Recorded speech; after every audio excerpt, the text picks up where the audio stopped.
taking notes. When presenters are presenting, take notes. And you know what? They actually say that when someone is presenting and you are taking notes, you capture more. Because as you write and you are listening, zvinokubatsira. Izvi zvinobatsira kuti izvo zvakare, so that some of us, like late when we were getting into the afternoon, some of us, I was...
He understands. So this is a blessing. In that way, we can have at least the maximum time. Is it working now? Something still needs to be done. Okay, let me start and move forward. Key biblical texts that I would like us to look at this afternoon. And I like to hear the Shona reading. Let's read these two texts in Shona, please. Do I have two volunteers to come up front to read for us? Here is a mic. Come. Another one. We have two texts here, and I would like you to please read them in Shona. Let's start with 2 Timothy chapter 3, verse 16 and 17. Go ahead, my brother, if you have it. 2 Timothy 3, 16 and 17.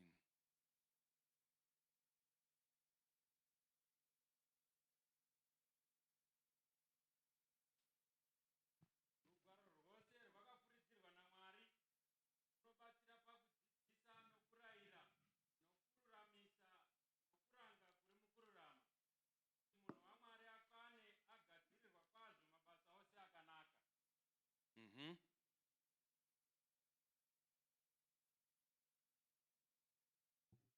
verse 19. It's Second Peter. Second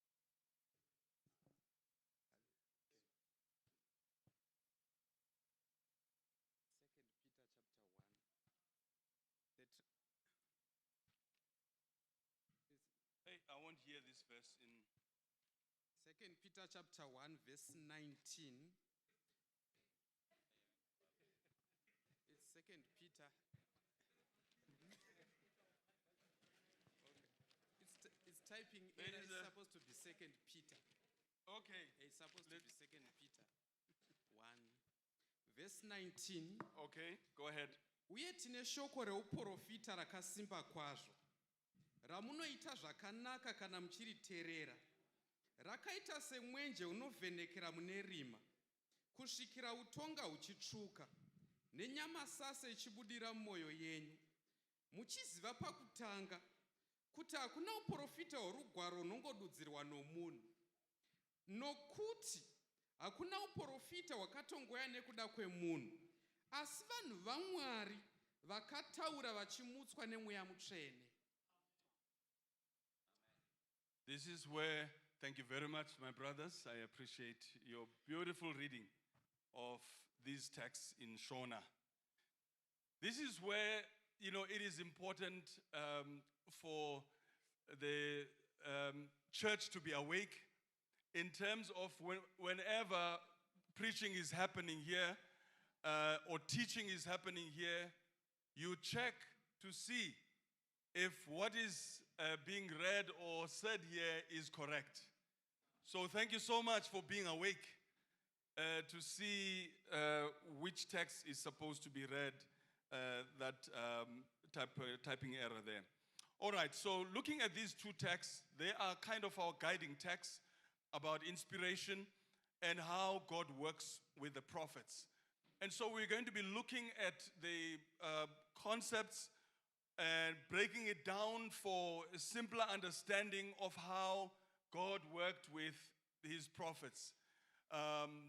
Scripture is given by inspiration of God. Why do we have scripture? It is for doctrine, profitable for doctrine. So when we think of scripture as being profitable for doctrine, think of the 28 fundamental beliefs. We started with a few and it kept growing and growing. And this is actually an indication that our church is not creedal. So in other words, we don't believe in creeds that are hard and fast and set in with no changes. We believe that we can grow in our understanding of Scripture. So doctrine becomes an expression of our understanding of Scripture and also our guide to our living as Christians. So as we look at the purpose of Scripture, indeed it is profitable for doctrine. We've based all our fundamental beliefs, with no exception, on Scripture. And so when we talk about the gift of prophecy, we have to base the gift of prophecy, our understanding of it, on Scripture, because all our doctrines are Scripture-based. So it is also important for reproof. This is a part that we don't like, right? Nobody likes to be reproved.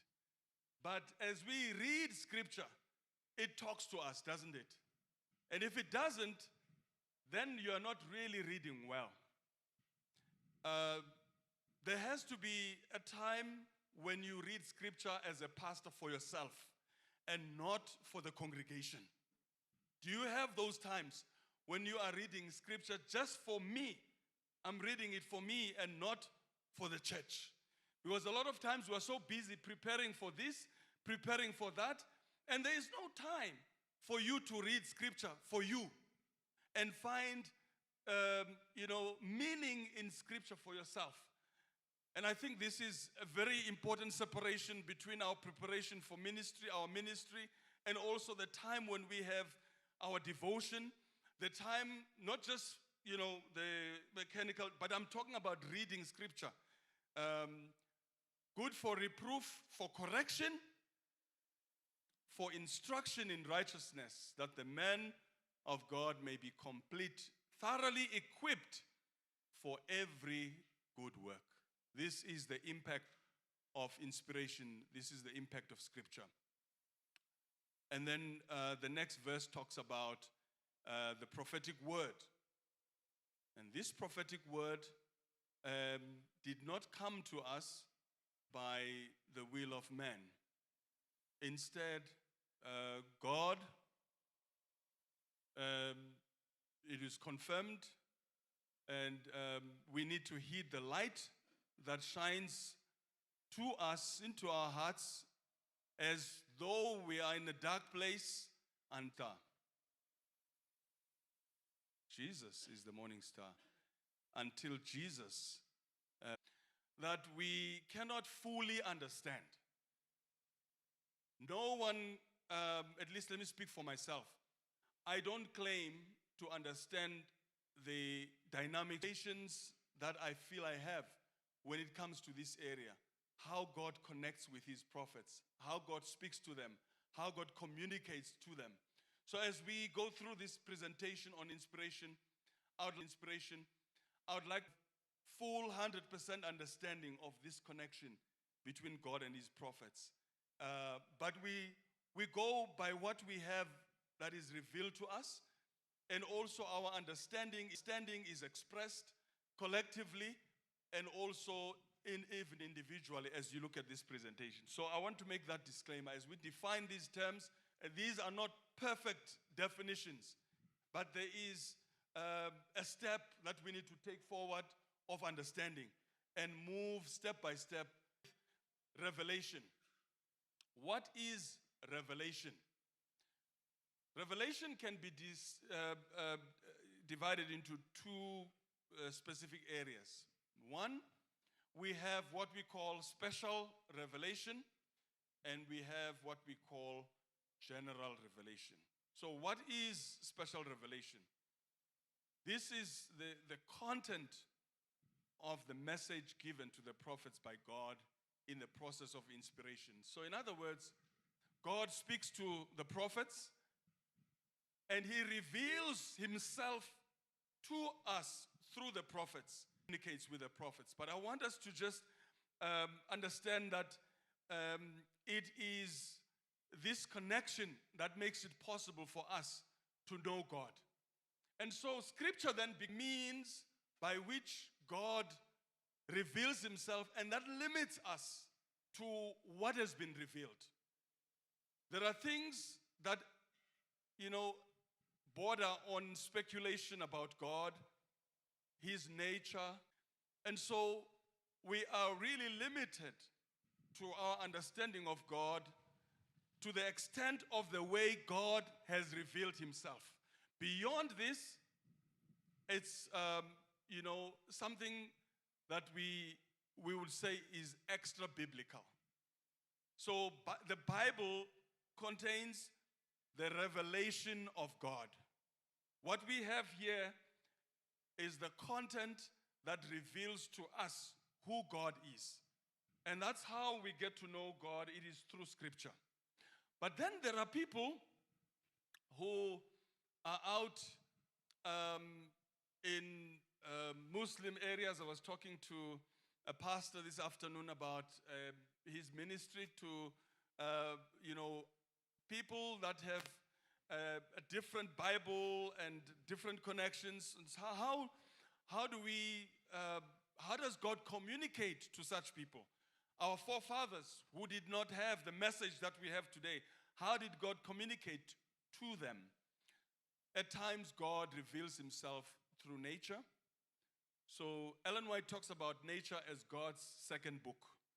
So as we look at nature, we find people that are able to at least have that step of connection with God, which would not be possible in any other way because they don't have access to Scripture. So nature still has God's signature on it. And as I look at this environment in which we are. This retreat is so beautifully situated. We have nature and we have surroundings that really connect us to God. And as we sit here and looking around, it does really bring us to a full realization that God created these things around us. So as we look at these two books of nature, God reveals himself using at least these two means. There may be other ways that God reveals himself. I have interacted with some Muslims and found that they like dreams. With dreams, they want to know more.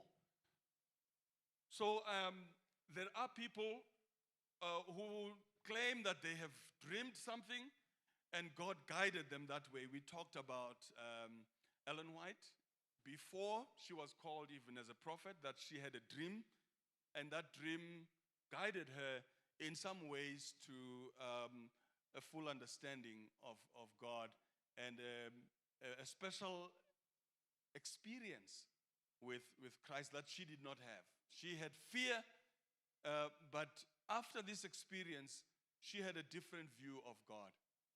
Inspiration, let's try and define inspiration, is a process that God uses to enable a man or a woman chosen by him to communicate accurately and consistently God's message or messages to his human creatures. So this is just a definition that may not be complete, but it does summarize what inspiration is all about. Because as we look at inspiration, there is also another aspect that I want to mention,